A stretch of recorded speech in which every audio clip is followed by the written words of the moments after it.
Nako, eto mga kababayan. Tumakas na po si Solar Boy.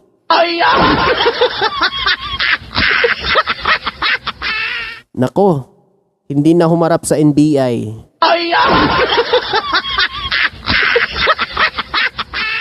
Oh. 'Di ba? Natandaan niyo po ba 'yon? Yung bugaw na gustong i-set up sa sekretary ng Pangulo.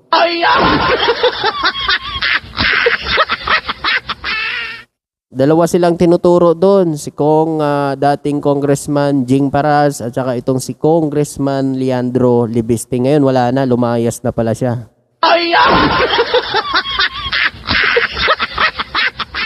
Ito, pakinggan nyo.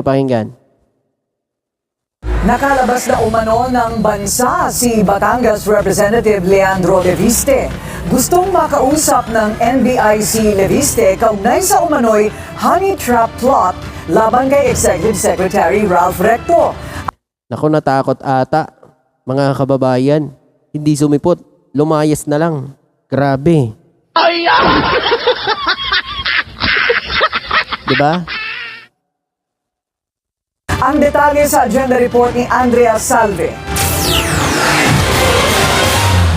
No-show si Batangas 1st District Representative Leandro Libiste sa subpina ng NBI National Capital Region, kaugnay sa gubugulong na investigasyon sa umano'y character assassination plot laban kay Executive Secretary Ralph Recto. Pero sa sulat na ipinadala ng kanyang kampo sa tanggapan, late po today, na-receive po natin yung letter from the lawyers of Congressman Leandro Libiste requesting for some pieces of documents na according to them na pwede nilang pag-aralan, asking for the nature of the case, nature of the investigation para rin ma-appraise sila for them to intelligently answer our interview.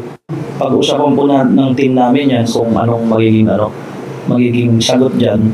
Pero in the meantime, hindi po natin pinagbigyan. Hindi pinagbigyan, pero umalis pa rin.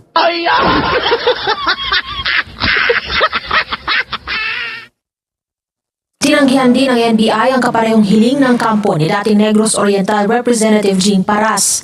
Una na nilang hiniling ang ilang dokumentong may kaugnayan sa kaso, kabilang na ang sworn affidavit ng naarestong umano'y bugaw at ang iba pang mga ebidensya na hawak daw ng NBI.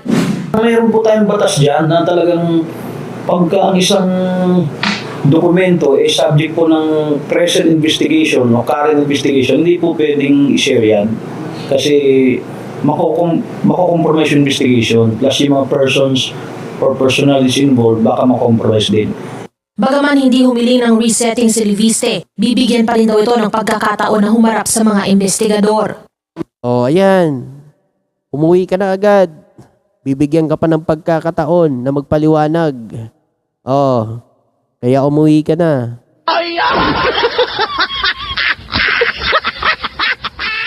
Ito naman, pakinggan po natin itong pahayag naman ni NBI Director Melvin Matibag po, mga kababayan.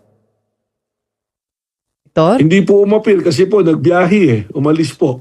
I want to confirm that kasi may mga lumalabas na balita na may nakakita daw po sa kanya sa airport at bumiyahe papunta ng Hong Kong. How true is this? Kailan po siya lumabas ng bansa? Teka lang po yan, umalis po. Actually, pares po sila ni Senator Ligarda na umalis. So, confirm po yun. Naku mga kababayan, nag-travel pala yung mag-ina.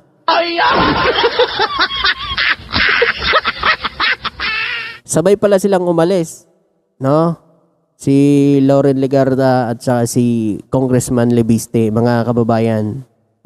Muntata sa Hong Kong.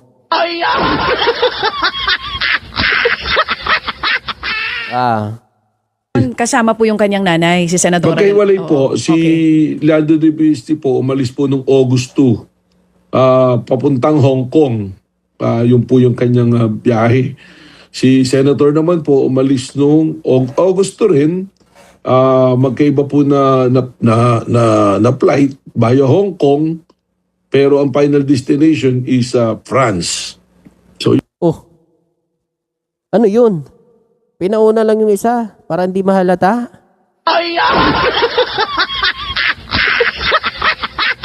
Isa lang pala silang pupuntahan. Kaya pala nuso sa impeachment. No, itong si Loren Legarda. Mga kababayan. Grabe itong kakaharapin nila ngayon. Mga kababayan. Biruin nyo, meron pa si Libiste, meron kay Ralph Recto. Itong set up niya ng itong mga babae na bugaw daw. Oh, para sirain si Recto. Oh, si Secretary Ralph Recto. Tapos naman itong ombudsman naman nag-file na po, no? Itong kay Loren Legarda, plunder kay Loren Legarda at kay Libiste.